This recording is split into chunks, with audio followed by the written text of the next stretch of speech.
შემოგვიერთა ალბათ ნინო ჯაფარიძე, ოქსფორდის პოლიტოლოგიის მეცნიერებათა დოქტორი, გლობალური ანალიტიკის დამფუძნებელი და ჩვენთვის რაც საინტერესო Edison Research-ის ყოფილი ვიცე-პრეზიდენტია. ჩვენთვის საინტერესო, იმიტომ რომ ჩვენ ძალიან მჭიდროდ პარტნიორობდით ბევრი არჩევნების და არა მარტო იმ პერიოდში და შეიძლება ითქვას, რომ თქვენ თვალს ადევნებით აი მაჯაზე გედოთ ხელი მთლიანად მთელი ამ პროცესის განმავლობაში. ამავე დროს ქალბატონი ძალიან აქტიური არის ქართული სათვლის დომოში ვაშინგტონში, რომელიც ძალიან ბევრ და მნიშვნელოვან საქმეს აკეთებს, რაც არაერთხელ აღინიშნა კიდეს მათ შორის ბატონმა ვილსონმა ნათიასთან ინტერვიუში ჩვენთან რამდენიმე დღის წინ თქვა ეს პირდაპირ ეთერში. როგორ ჩანს საქართველოს ვაშინგტონიდან ამ ერთ წლის გადასახედიდან იმ ცოდნის გათვალისწინებით, რომელიც თქვენ გიგროვდებოდათ ამ წლების განმავლობაში. ჩემთვის ძალიან დიდი პატივია დღეს რომ თქვენთან ერთად ვარ და რომ აქ ხარ. ძალიან მღელავდი ვაშინგტონიდანაც რომ გიყურებდით რაც ხდებოდა აქ და დღეს მართლა ერთი წელი შესრულდა 2024 წლის საპარლამენტო უმნიშვნელოვანესი არჩევნების შემდეგ. ჩვენ ძალიან სერიოზული სამუშაო გავწიეთ არჩევნებამდე ერთ წელიწადზე მეტხანს ვიკვლევდით კონკრეტულად ამ არჩევნებთან დაკავშირებულ საქართველოს საზოგადოებრივი აზრის ყველა კუთხით ვსწავლობდით თუ რა მოლოდინი ჰქონდათ, რა აწუხებდათ, რა სურვილი ჰქონდათ და რაც უფრო ვუახლოვდებოდით არჩევნებს მოლოდინი გქონდა რომ შეიცვლებოდა რაღაც საზოგადოებრივ აზრში, რომ სხვანაირად დაალაგებდნენ პოლიტიკურ პარტიათა როგორ გითხრათ რეიტინგებს ან კომბინაციებს რომ ნამდვილად არ ინდომებდნენ რომ პოლიტიკური პროდასავლური პარტიები ყოფილიყვნენ გაერთიანებულნი თავიდან ჩვენი წინასაარჩევნო კვლევები ერთი წლით ადრეც კი, როდესაც საქართველოს მოსახლეობას ეკითხებოდით, რა სურთ არჩევნები ხვალ რომ იყოს, როგორ გსურთ რომ წარდგეს პოლიტიკური პარტიების აი ეს მრავალფეროვნება. ერთად თუ რაღაც ჯგუფებად, ორი ან სამი ერთად.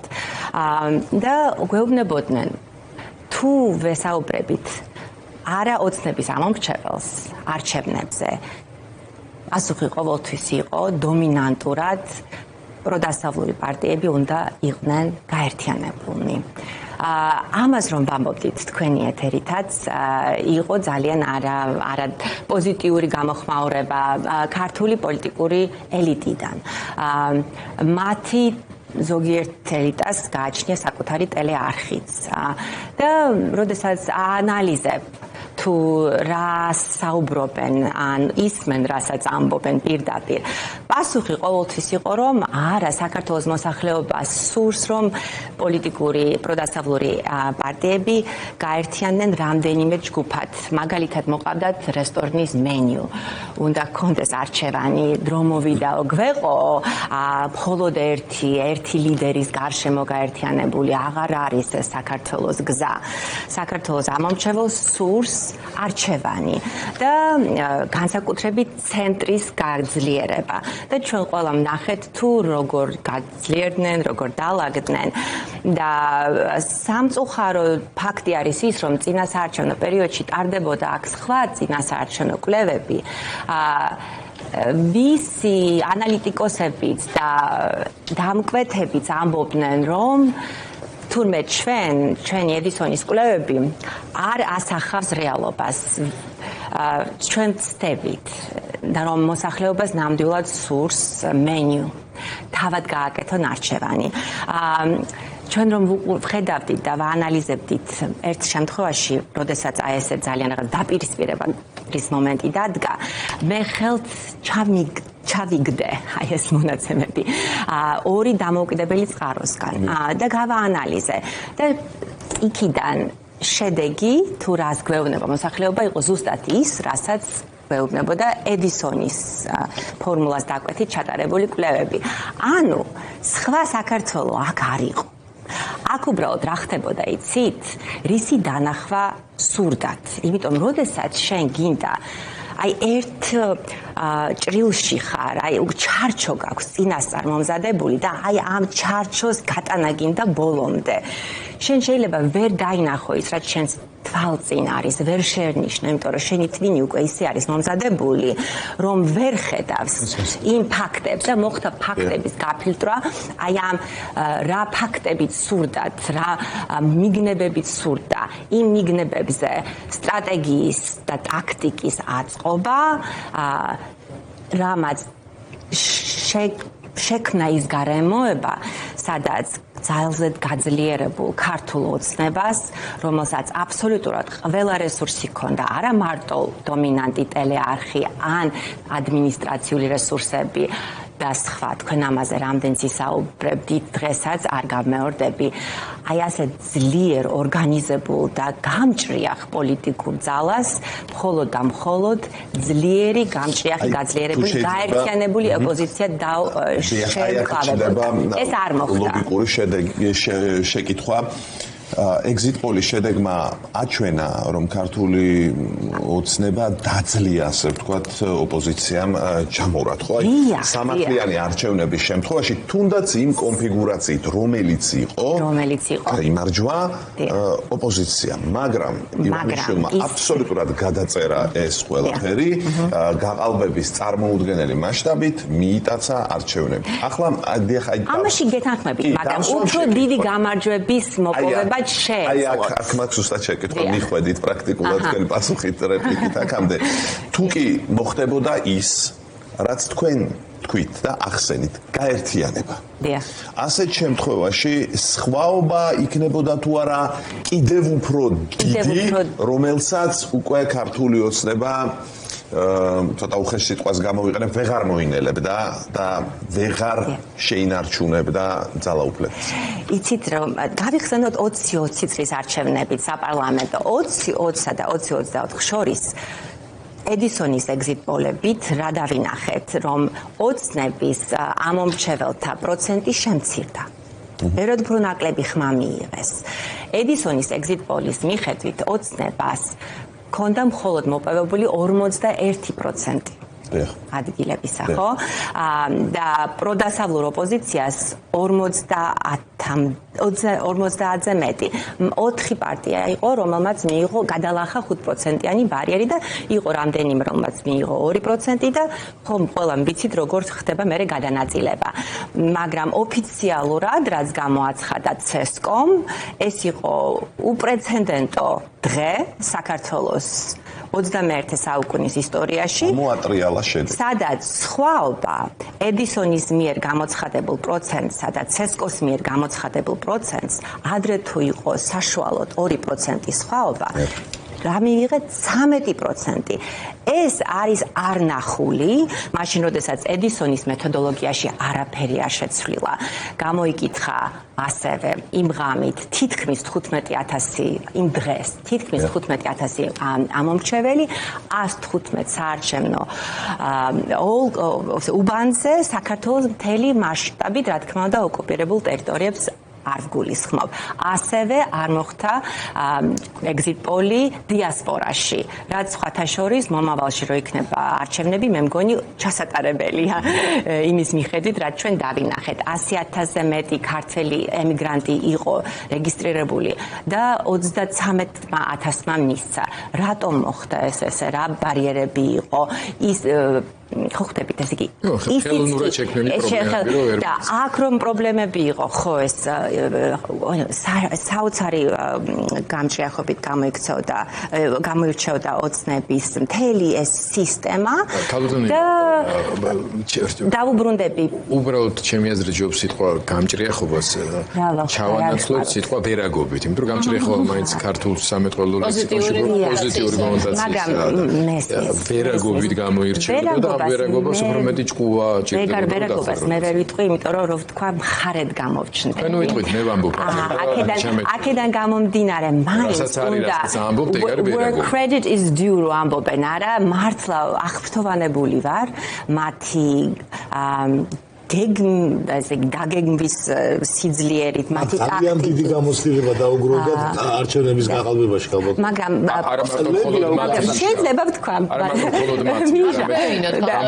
რატომ არის რომ არ დაუგროვდა უფრო მეტი გამოცდილება პროდასავლურ ოპოზიციურ ფლანგს? რატომ არის რომ იმეორებენ იგივე შეცდომებს? ერთი წელი გავიდა ამ წლის განმავლობაშიც კი, ეხლა ალბათ იტყვიან ვის ალაპარაკებთ, რა იცის მან, რატომ უსმენთ, ვინ დასვით სტუდიაში. რას არ იტყვიან ხო ჩემზე დღესაც, მაგრამ ვიტყვი იმას, რომ ამ ერთი წლის განმავლობაშიც კი რომ უყურებ თუ როგორ ეგუებიან იმ კონტექსტს, რა კონტექსტშიც უწევთ მათ ყოველდღე ყოფნა. კვლავ გრძნობ საოცარ დისტანციას ამომრჩევლის ნებასა, ინტერესებს, მოთხოვნებსა და პოლიტიკური ელიტის მზაობას და შრომას შორის, კვლავ ხედავ გაქსაქსულ პროდასავლურ ოპოზიციას, სადაც თითოეულს მიაჩნია, რომ მათი ხედვა არის ერთადერთი სწორი ხედვა. გამონაკლისი აქ ალბათ არის მეხუთე პრეზიდენტი, მისი ქარტია, რასაც ის ცდილობდა ყველა აი ამ გუნდის გაერთიანებას, მაგრამ ბოლო მომენტში 2024-ში ვერ შედგა ის ხედვა, რისი მოლოდინიც ჰქონდა საქართველოს მოსახლეობას, არა ოცნების ამომრჩეველს, რა თქმა უნდა, და მე როგორც სოციოლოგს, როდესაც ხედავდი, რა სიტყვობდნენ, მოლოდინი მქონდა, რომ ქარტიის გარშემო გაერთიანდებოდა მთელი ეს ფლანგი და ევროპისკენ სვლა, ევროატლანტიკური გზისკენ სვლა იქნებოდა არა ახლებისეული, არა საქართველოსეული, არა დიახ, მაგას გულისხმობ, არა ძლიერი საქართველოსეული, არამედ პროდასავლური ერთიანი პოლიტიკური ელიტისა, რომელსაც გააქვს აღქმული სიღრმისეულად, რომ გზა გასაყარზეა საქართველო, საით მივდივართ, უფრო სწრაფი ტემპით, რომ მართლა რუსეთმა უფრო მეტად და მოქნილად მართოს ჩვენი სამშობლო, თუ ჩვენი ენერგია, ენთუზიაზმი, გონება, გამოცდილება, განათლება ერთობლივად გამოვიყენოთ იმისთვის, რომ უფრო სწრაფად შევიდეთ ევროკავშირშიც და ნატოშიც. ეხლა ვისაც ელჩებს მაგალითად ყოფილ ამერიკელ ელჩებს როლაპარაკების საქართველოს ნატოში გაწევრიანებაზე გეუბნებიან ეს დრო წავიდა, აღარ მოხდება ეს. საპასუხოდ მე მათ ვეუბნები, ვახსენებ, რას ამბობდა ვაშინგტონში მრავალი პოლიტოლოგიც და ცხვებიც პრიბალტიკის ქვეყნებზე, რომ შეუძლებელია ახლოს არიან ძალზე რუსეთის ინტერესებთან და არ დაუშვებენ და მე კიდე ესეთი ტერმინი გამოვიგონეთ bandwagoning და მატარებელი რომ მიდის, რომ ლოკომოტივს რომ გაყდეს. აი ესე და ეხლა ჩვენი ლოკომოტივი უნდა იყოს, აი როგორც იყო თავიდანვე რუკა ამის არსებობდა საქართველო, უკრაინა, მოლდოვეთი. აი ამ ლოკომოტივს უნდა გავუერთიანდეთ და ეხლა საქართველოს ვაგონი მაინც რო ვიყო. დიახ, და ეხლა მართლა გაწყვეტილია ჯაჭვი. აი ხომ გინახავთ რამდენი ამერიკული ფილმი. ლოკომოტივი საქართველოს საერთოდ კონდიცია, რომელშიც მივიდა ეს ქვეყანა, რაღაცნაირად ტოვებს თავეჭრებას, რომ ამ ქვეყანაში აზრი აღარ აქვს არჩევნებს. არჩევნებს აზრი აქვს 29 კონტექსტში. აი ეს უნდა ვიკითხო ახლა რა აბრუნებს არჩევნებისთვის ნდობას ამ ქვეყანაში, მაშინ როცა ყველა ბოლო არჩევნები იყო იმაზე უარესი ვიდრე წინა და ყველა თქვენი გამოიყენეთ სიტყვა გამჭრიახი, ქართულმა ოცნებამ მოახერხა უმცირესობით შეენარჩუნებინა ძალაუფლება და ეძალა უმრავლესობაზე. თუ ვერ ცვლი ამ რეალობას არჩევნებით რა არის გამოსავალი? მე ვფიქრობ, აი ახლა ასევე ბევრს ვაწყენინებ. მუნიციპალური არჩევნები გქონდა. ბევრი ჩემი ძალიან ახლობელი აღმოჩნდა იმ პარტიაში, ლელოს გულისხმობ, რომელმაც მიიღო მონაწილეობა არჩევნებში. ჩემი შვილის ნათლია, მაგალითად ბადრი. აი ესეთი ახლო ურთიერთობა გვაქვს ხო და ძალიან მიყვარს, ძალიან ვაფასებ. და ჩემთვის აზრი არავის არ უკითხავს, მაგრამ ძალზედ საწყენია, რომ ერთობა ვერ შედგა ბოიკოტის გარშემოც. ასეთ არჩევნებში, რომელიც 4 ოქტომბერს ჩატარდა, საქართველოს მოსახლეობის აზრი რო გვეკითხა, აი ერთი წელია რომ ჩვენ არ გქონია საშუალება რომ ედისონს ჩაეტარებინა კვლევა. ვერ გეტყვით რას ფიქრობს, მაგრამ ის რაც მე ვიცი საქართველოს მოსახლეობაზე და ბევრი რამ შემისწავლე 1995 წლიდან მოყოლებული, მოლოდინი მაქვს ასეთი რომ ისურვებდნენ რომ ან ყველა ერთად შესულიყო, ან ყველა გარეთ დარჩენილიყო. და ეხლაც მაგალითად 6 თვეში რომ ჩანიშნოს ოცნებამ არჩევნები. აქვთ ასეთი მოლოდინი?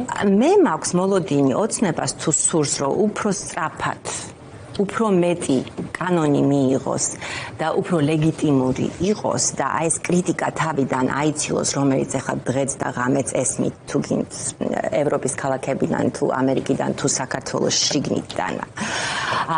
მათ ინტერესებში შევიდოდა, რაც შეფრო უფრო მალე დაინიშნოს არჩევნები. იმიტომ რომ მთავარი უკაცრავად ჩაგეჭრებით ფაქტორი იქნება, რომ საკონსტიტუციო უმრავლესობა მოიხვეჭონი თავისი გამჭრიახობით და ეს მათი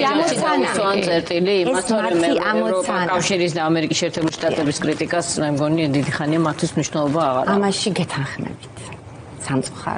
სამწუხაროა, მაგრამ საზოგადოებრივი აზრის ყველა ძალაუფლების მქონე გუნდს საზოგადოებრივი აზრის ეშინია, აღელვებს, they consider it და მათ ეხლა ყველაზე უფრო მეტად გავადვილდება ამ კონსტიტუციური უმრავლესობის მიღება თუ ადრე ჩანიშნეს არჩევნები. რატომ? იმიტომ რომ აქ ეხლა შესუსტებულია ოპოზიცია. ყველა ციხეშია.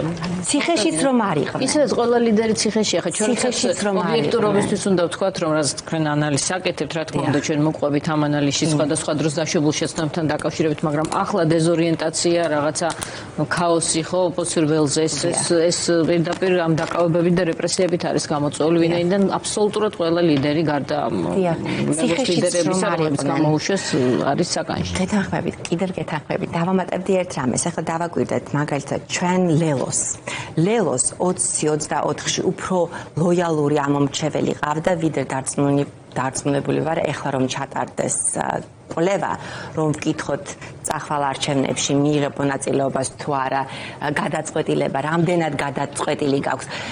იმიტომ რომ ძალიან ბევრი ადამიანი დაკარგეს. ბევრმა დატოვა პარტია, პოლიტსაბჭოს ლიდერებმაც, იმიტომ რომ არ ეთანხმებოდნენ მათ ხედვას. და გახარია ზედაც ის, რომ თავად ლიდერი ამ პარტიის აქ არ არის და არის ქვეყნის ფარგლებს გასული, გახარიას იმეჯი იყო როგორი, რომ ის არის ძლიერი, ის იყო ყველაზე უფრო შრომისუნარიანი პრემიერ-მინისტრი, რომელიც უვლიდა მოსახლეობას, კოვიდის დროს გადაატანინა ესეთი მძიმე პერიოდი და მასზე ბევრი იმედებს ამყარებდა. რა დავინახეთ, რომ პარტია შესუსტებულია, ლიდერი ქვეყნის ფარგლებს გარეთ არის. ჩემი ანალიზით ორივე პარტია დღეს შესუსტებულია. და ეს მთლიანობაში პროდასალურ ოპოზიციას ასუსტებს. რა აზრი აქვს საზოგადოებისა და საერთაშორისო საზოგადოებისთვის, ადგილობრივი საზოგადოების არჩევნებს, რომლის წინ აუქმებს პოლიტიკურ პარტიებს, აუქმებს მედიას, აუქმებს NGO სექტორს, აუქმებს ყველაფერს, აქვს კატასტროფული რეპრესიები, რას მოუტანს ეს, თუ არა იმას, რაზეც ნინო მიანიშნა, ვთქვათ, თუ ეს საკონსტიტუციო უმრავლესობას დაიწერს პირდაპირ არჩევნები, რომელშიც არ მონაწილეობენ პოლიტიკური პარტიები და ისინი აკრძალული არიან. მე ვფიქრობ, შექმნიან ახალ პარტიებს და აფინანსებენ იმ ახალ პარტიებს, არის დრო რეგისტრაციის და ვინ შექმნეს ამას? ოცნება თუ ოპოზიციური სპექტრი? ოცნებას ვფიქრობ, არ გამიკვირდება, რომ მათ ტაქტიკაში შედიოდეს, შეარჩიონ, ან უკვე არსებული პოლიტიკური პარტიები. მოწყულდება. საქართველოს ამომრჩეველი. მოწყულდება. თუ პროდასავლური ოპოზიცია ყველაფერს transparency ყველაფერს არ გამოიტანს და კლავ არ ითამაშებს მხოლოდ თავისი ვიწრო ინტერესების დასაცავად. მაგალითს მოვიყვან. წინა საარჩევნო პერიოდში 2024-ში რამდენი ვცადეთ, რომ ყოფილიყო ერთიანი exit poll-ი.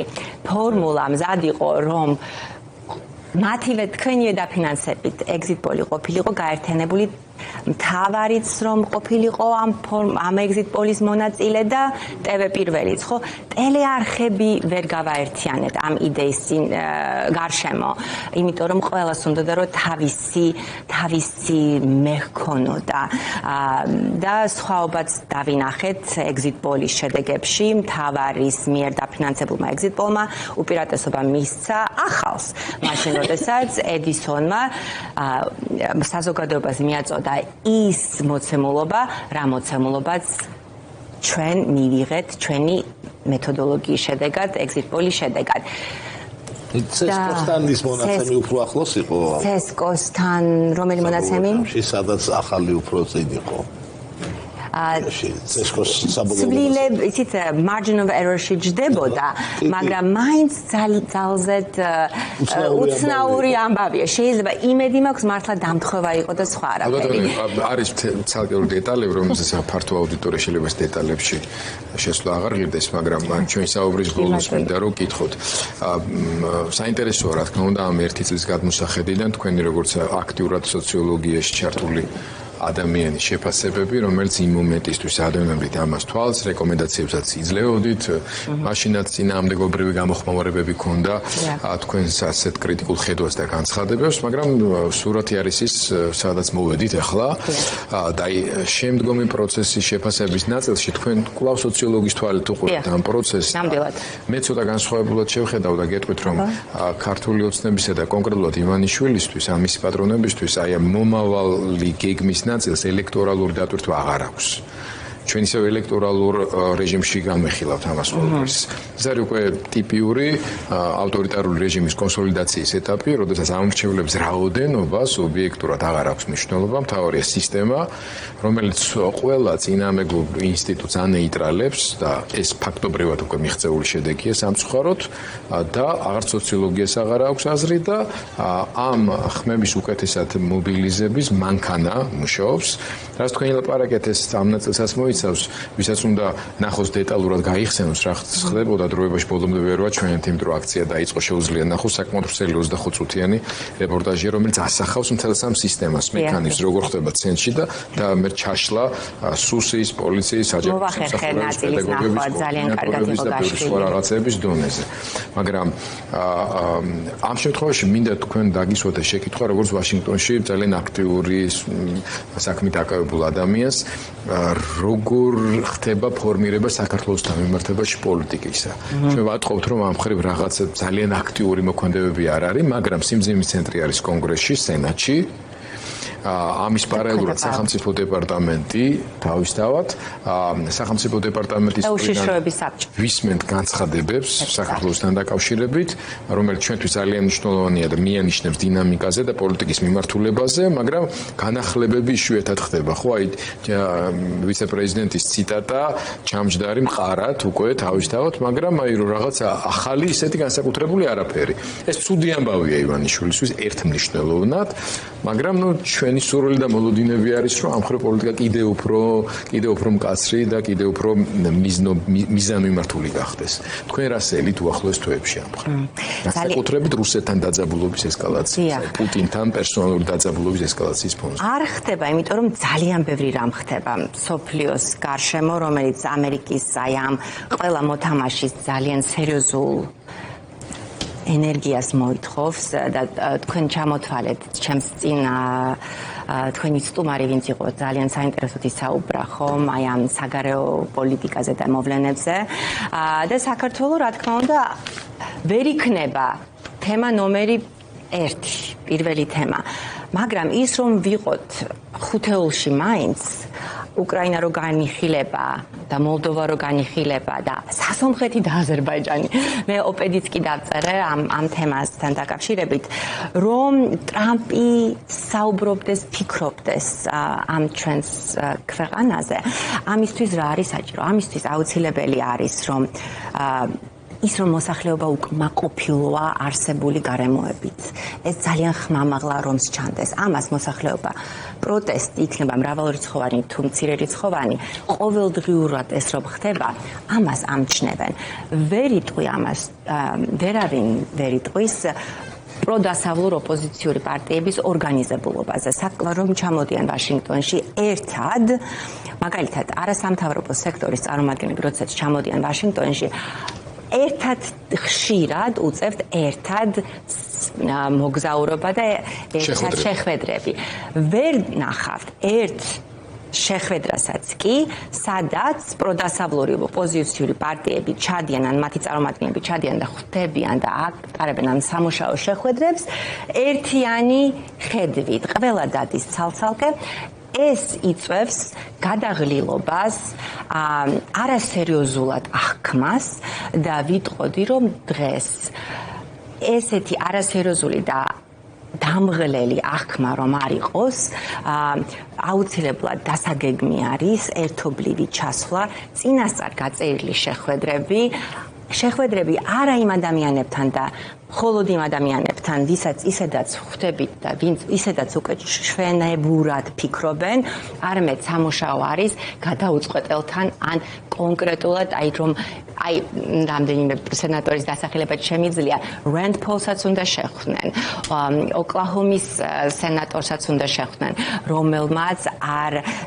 რომელმაც ბარიერის შექმნა hotline-ი რომ გასულიყო. Hotline იმას ნიშნავს, რომ საგარეო საქმეთა კომიტეტის ყველა წევრმა თუ თქვა კი, ნიშნავს, რომ ის ჩვეულებრივი პროცედურის გვერდის ავლით სწრაფი ხაზი გადის. სწრაფი ხაზი არ გამოვიდა NDA-შიც ვერ ჩაჯდა, იმიტომ რომ ამერიკის მთავრობა იმუშავება ბიუჯეტი გვექნებოდა თუ არა, თავდაცვა და ფინანსდება. ამაზე ეს ამერიკას ძალიან სერიოზული შიდა საქმეები აქვს მოსაგვარებელი და ჩვენ უნდა შევუწყოთ თეთრ სახსაც და სახელმწიფო დეპარტამენტსაც, რომ ჩვენზე იფიქრონ და ეს სხვათა შორის იცით საკმაოდ ახლოს ვართ ამ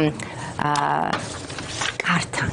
ჩვენ შეგვიძლია ჩატეხილი ხიდი არ არის. მიუხედავად იმისა, რომ სტრატეგიული ურთიერთობები არის გაუქმებული, ხო, და აქ ელჩის ამერიკას არ ყავს, ჩემი შეხვედრებიდან, საუბრებიდან გამომდინარე ვარ ოპტიმისტურად განწყობილი, საერთოდ ოპტიმისტი ვარ, მაგრამ ეს არ არის უბრალოდ იდეალისტური ოპტიმიზმი, ეს არის რეალურ განწყობებზე და აღქმებზე და ინფორმაციაზე დაყრდნობილი, არის საშუალება ნახტომისა, რომელიც საქართველოს დააყენებს იმ რელსებზე, რა რელსებსაც მე მაგალითად როგორც ქართული დიასპორის წარმომადგენელი მთელი ჩემი ცხოვრება ვემსახურები.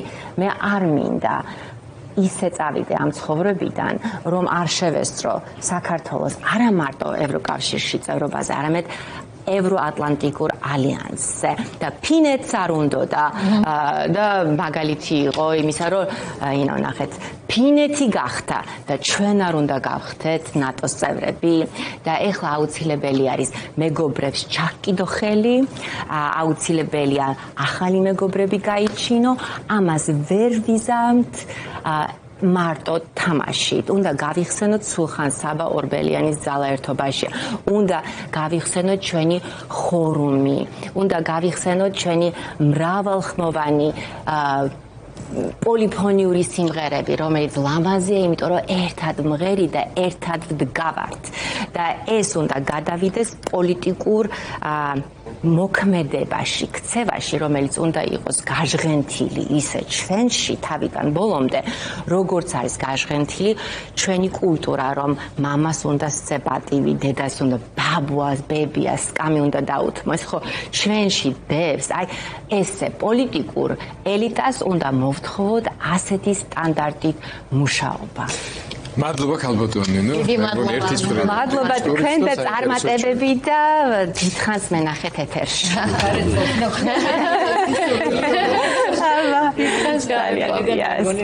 ძალიან კარგები ხართ და საქართველოს ემსახურებით უმაღლესი სტანდარტი. გმადლობთ. მადლობა ძალიან დიდი.